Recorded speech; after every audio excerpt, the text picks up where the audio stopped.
Midori Draws Coraline, an animated horror American film based on Neil Gaiman's novella. Do you ever wish your life was a bit better? Join me as we enter into the world of reality and the parallel world where everything goes our way, but just a little bit darker. The movie is about a young girl named Coraline Jones who moved into a new place called Pink Palace Apartments during her school break. I love how she is in full color as she walks out of her house, but everything around her is dull and lifeless, which actually shows how she sees her life.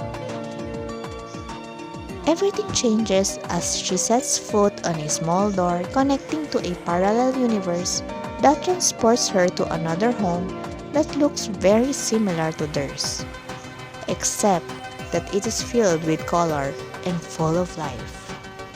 Not to mention, the people, if you can call them one, in there have buttons in their eyes. Creepy? Well, not really. Especially if Coraline gets to eat and have whatever she wants. But is it worth it? Is it really what she wants?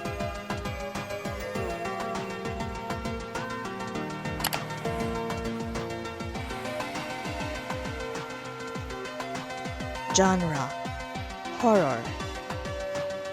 About the characters.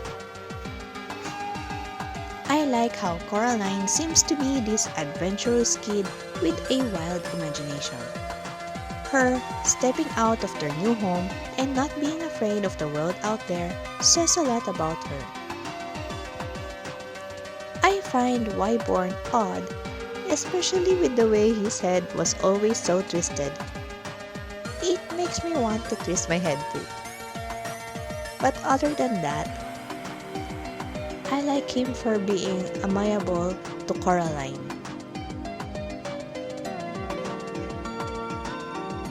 As for his cat, or it's not anyone's cat, the cat gives me a different vibe, as I'm not sure if he really wants to help Coraline or just someone from the other world who gets kids. It's the first time I'm not liking a cat character because in real life, people are superstitious that a black cat brings bad luck, which it does not. It's not just in Coraline, but I noticed that they associate cats with villains like Cinderella's stepmother. Yes, I know it's not a black cat, but it's still a cat. You get what I mean. And lastly, Coraline's neighbors. April and Miriam have both provided assistance in different ways. First, they did a tea reading for her, in which I also didn't take it seriously. And it showed the beldam's hands, which indicated danger. Though they did warn her that she would be in danger, they did not really say who or what would be causing it, which is very mysterious. But the reading was on the spot. Also, the second that Coraline told them that her parents were missing, despite their indifference that they were actually missing and wondering how they would go to the theater without their ride, they subtly tried to cheer her up by giving her something she could use against the beldam, an object that you could peek into that would allow Coraline to find missing things.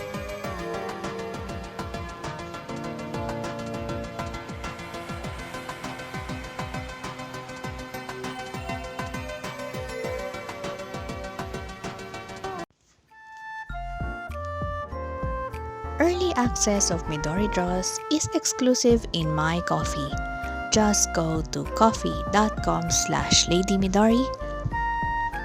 Link is in the description below. Once you're in My Coffee, Go to my tip jar and choose 2 options on how you want to show your support to me. You can send me a one-time payment or choose a monthly subscription for me to continue making contents like this.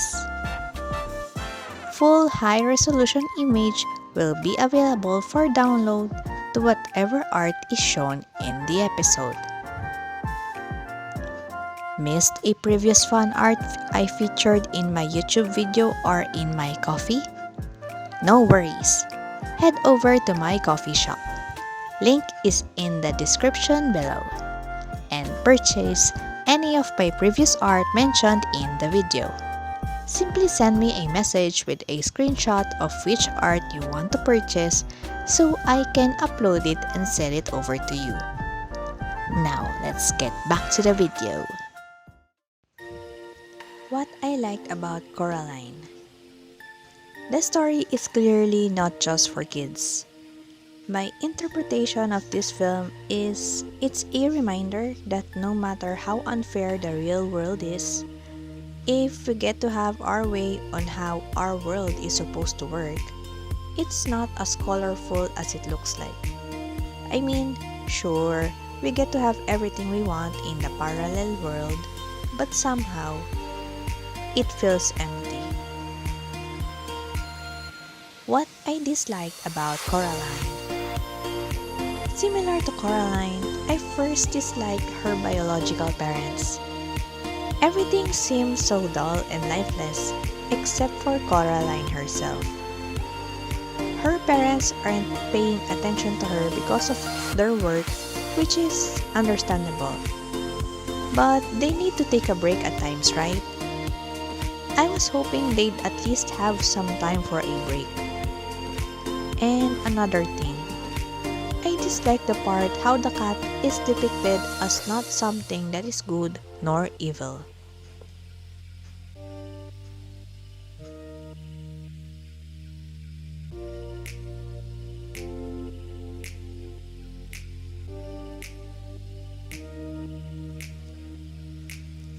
Impression of the film. The story is very realistic despite how it is a work of fiction. I know that parallel and multiverse are totally different worlds. But let's discuss the film first. Coraline's story shows both sides of the world we live in. One that is reality and the other is what we think should be our reality. My favorite part was Coraline's first time entering the parallel world, as it showed the opposite of what she does not have.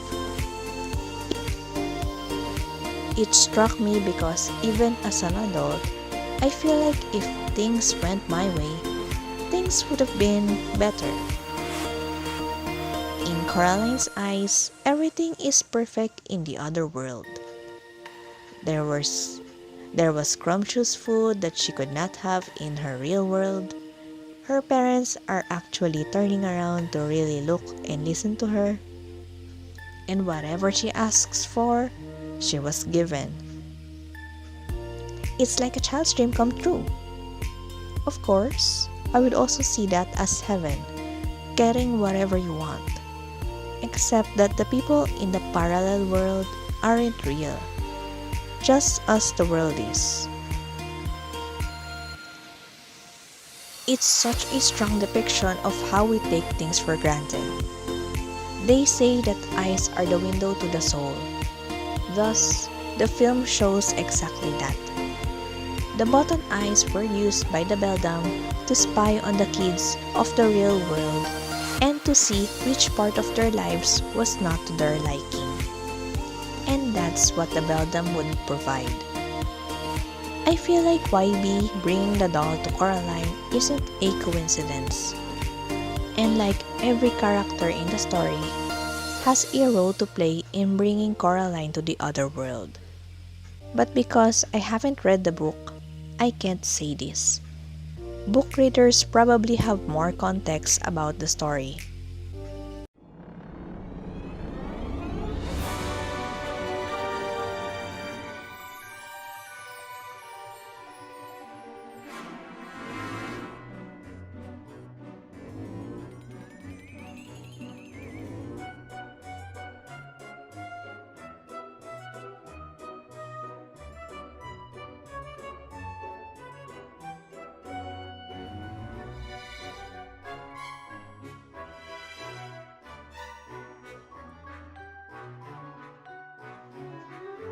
Theory time!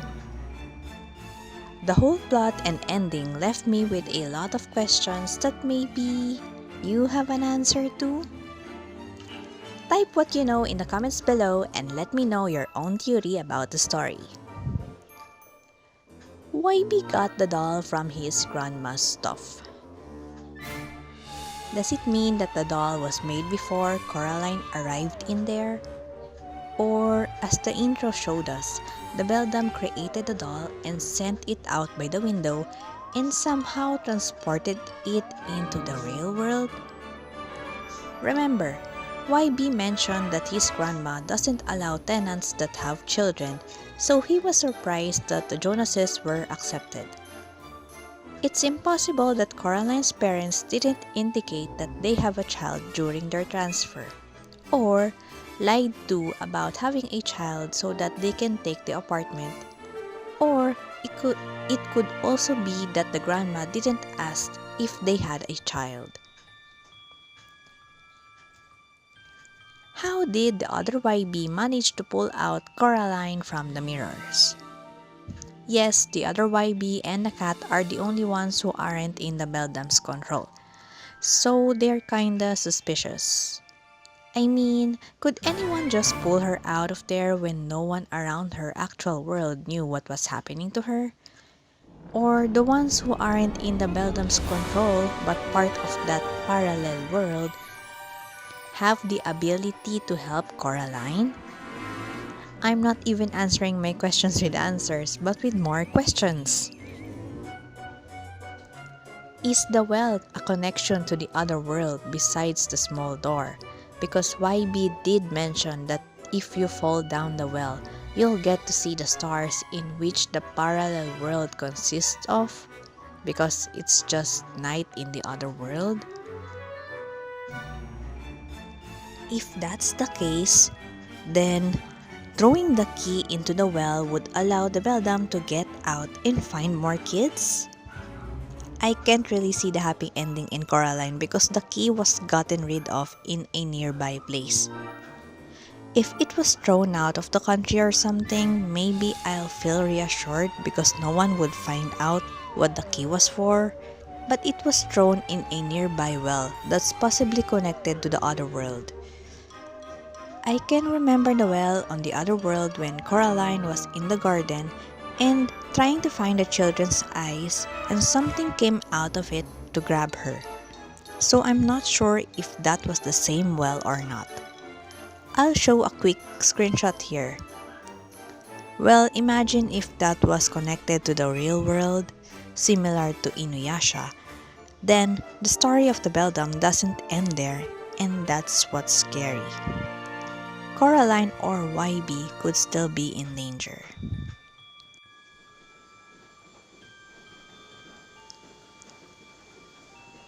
Rate 4/5. -1 for the plot hole. I've seen the movie for the first time and I feel like I'm missing something in the story. Like how YB came to have the possession of the doll that exactly looks like Coraline. In the introduction of the movie, we've seen a hand sewing the doll itself, which I presume is the beldam, and sending it out at the window. Then, we later see the doll in Coraline's possession as a gift from YB. So, is the beldam still connected with the real world? How the hell did the doll came to Coraline's doorstep, and whenever YB was asked about it, he'd keep his mouth shut or mutter something else? Besides that, I also see the cat as a suspicious for some reason, as I do not know where he actually stands. He does know about the beldam, how she loves games, or how the jumping mice would sound the alarm. And another thing, he can also jump to and from the other world. And there's no other cat in the parallel world, which leads to a lot of questions. Is Coraline worth watching? For me, yes, 100%.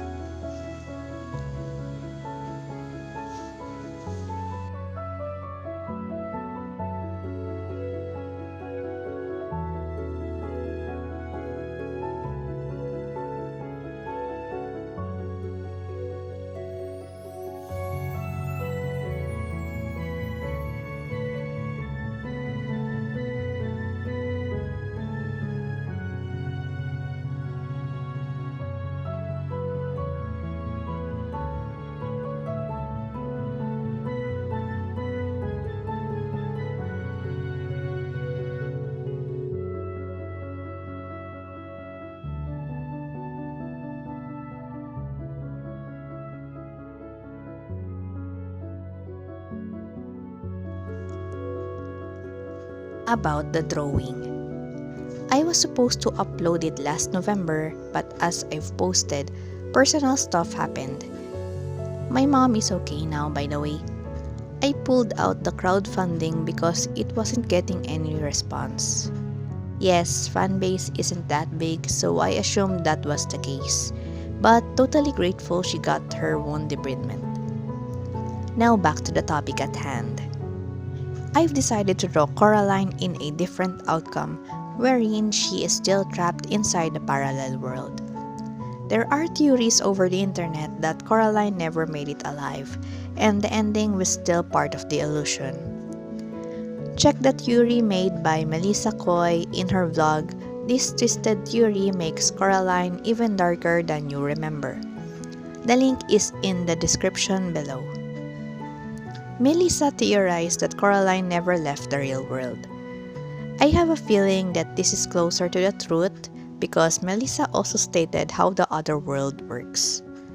Like, Coraline sleeps whenever she wants to go back to the original world, but not go back to the portal, which is odd since it's the only way in and out of the other world, to return to her world. So yes, her theory makes sense. I actually found the ending cliche and too good to be true because everything that Coraline wants happened in the real world. Now, if this is the case, then the beldam must have already have her eyes because all Coraline sees are mere illusion of how she wants her world to work out. However, it contradicts what the ghost kids told Coraline. It is over and done with for us. You're in terrible danger, girl. It ain't all bad, miss. Thou art alive. Thou art still living. What do they mean about it? That she is still in the other world but still living and she can still get out of it? It's very vague, so it leaves us more questions than answers. And YB telling Coraline that it wasn't his idea to stalk her and look at the cat made me wonder that the cat is just an onlooker and observer, that he is a illusionist.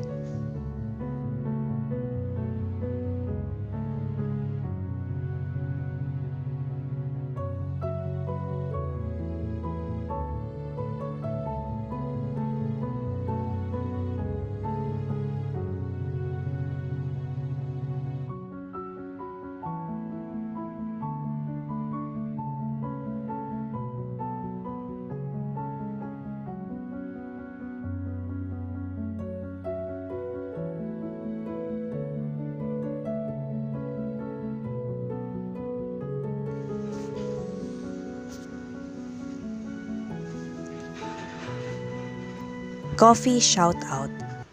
I'd like to thank the following supporters who have given their love and support recently. Lordcongelo, thank you for your purchase in my coffee shop. If you're watching this, please message me in which art you'd like to purchase. I've been reaching out to you in regards to this and you haven't responded yet. So, feel free to message me in regards to which fan art you want to purchase.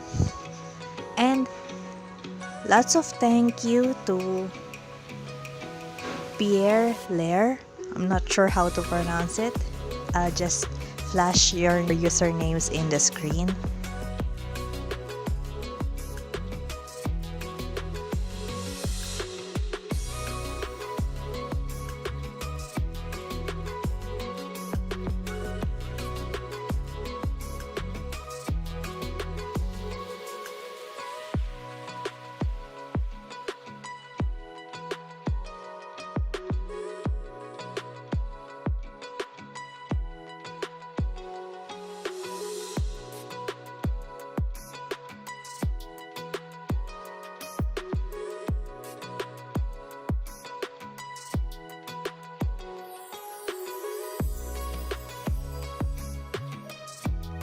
You're still here? That's great! Thank you for staying until the end. Leave a cloud emoji and comment what your dream world would be like. For me, I've been dreaming to have a life where everyone I care about actually cares about me. How nice it would be for a relationship not to be one-sided. But I would probably realize later on that it's not a real world, that it's just a world I want, but that it's not the reality. Oh well, guess we all just have to suck it in and continue to enjoy what we have. It's better to appreciate them now than to realize that we've taken things for granted. Also, do you have a film you'd like me to feature in the next Midori Draws? Please sit down in the comments below. You may get featured or shout out in the next video. See you later! I hope you still have your eyes after watching this video.